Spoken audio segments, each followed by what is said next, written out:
Monsieur le Président, mes chers collègues, ma question s'adresse à Madame la ministre de la Cohésion des Territoires. Depuis 2010, le rond-point nord de la ville de Châtellerault s'enorgueillait d'une œuvre d'art monumentale représentant une immense main jaune, symbole du caractère industriel de la cité. Cette main jaune, œuvre de l'artiste Francis Guyot, était devenue en quelques années un véritable totem pour la ville. Mais dimanche soir, pour devancer le nettoyage du rond-point, des gilets jaunes ont démonté leurs abris en bois et regroupé les matériaux. Un feu a été allumé et par son intensité s'est propagé à la main jaune et l'a détruite. Les images ont fait le tour des médias. Une enquête a été ouverte pour savoir s'il y avait une intention criminelle. Quoi qu'il en soit, les Châtelleraudais se sentent aujourd'hui orphelins de leur main jaune et c'est pour eux que je vais avoir une pensée. J'invite d'ailleurs l'État à être aux côtés de la ville suite à cette destruction. Je veux à cette occasion saluer les forces de l'ordre et les forces de sécurité civile qui, dimanche soir, comme depuis un mois, se sont démultipliées avec un grand professionnalisme pour que l'ensemble des manifestations se passent au mieux. Mais je veux aussi dénoncer le caractère irresponsable de tous ceux qui se sont servis de la cause défendue par les Gilets jaunes pour servir d'autres intérêts, souvent les plus destructeurs. Honte à cela. Je veux enfin m'adresser à tous ces gilets jaunes qui avaient des revendications légitimes et qui se sont sentis volés de leur combat par ces casseurs, ces incendiaires, dans lesquels ils ne se reconnaissent pas. Leur parole doit être encore entendue et je salue ici l'initiative du Président pour cette grande concertation. De cette colère, il faut que la nation en sorte grandie.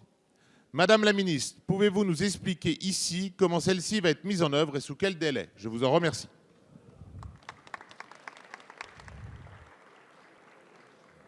La parole est à Monsieur Christophe Castaner, ministre de l'Intérieur. Monsieur le Président, Mesdames, Messieurs les députés, Monsieur le député, vous nous avez interpellé au sujet de l'incendie de la sculpture dite de la main jaune qui était à l'entrée nord d'ailleurs de la ville de Châtellerault. Effectivement, au moment de l'évacuation de ce rond-point, sur la demande du préfet, il y a eu cet acte. L'enquête est en cours. Mais je veux vous dire que cet acte correspond à des dégradations, à la mise en cause même de la création d'un artiste et à la création d'une œuvre d'art qui appartenait au fond à tous les habitants de cette commune, à toutes celles et tous ceux qui, à Châtellerault, passaient sur ce rond-point, qui au fond étaient dans l'histoire collective de ce territoire.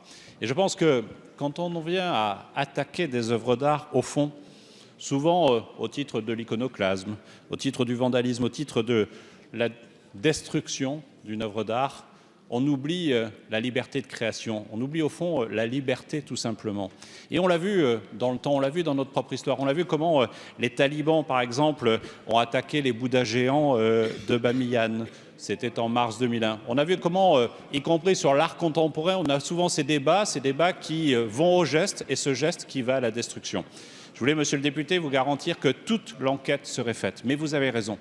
Maintenant, il faut que l'enquête permette, et des vidéos vont nous aider en cela, l'enquête permette de savoir quels sont les auteurs de l'incendie et de la destruction de cette œuvre. Mais maintenant, il faut passer à autre chose.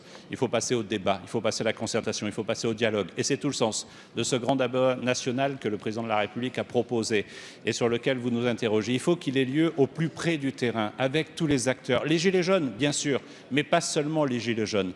Il y avait sur ces ronds-points une habitude de vie qui s'est créée. Elle crée du lien. Elle est en soi essentielle pour celles et ceux qui l'ont pratiquée. Il faut qu'ils puissent se retrouver dans l'échange, dans la discussion, dans, au fond, la démocratie. Parce que la démocratie, elle ne vit jamais de la violence, elle vit toujours du débat.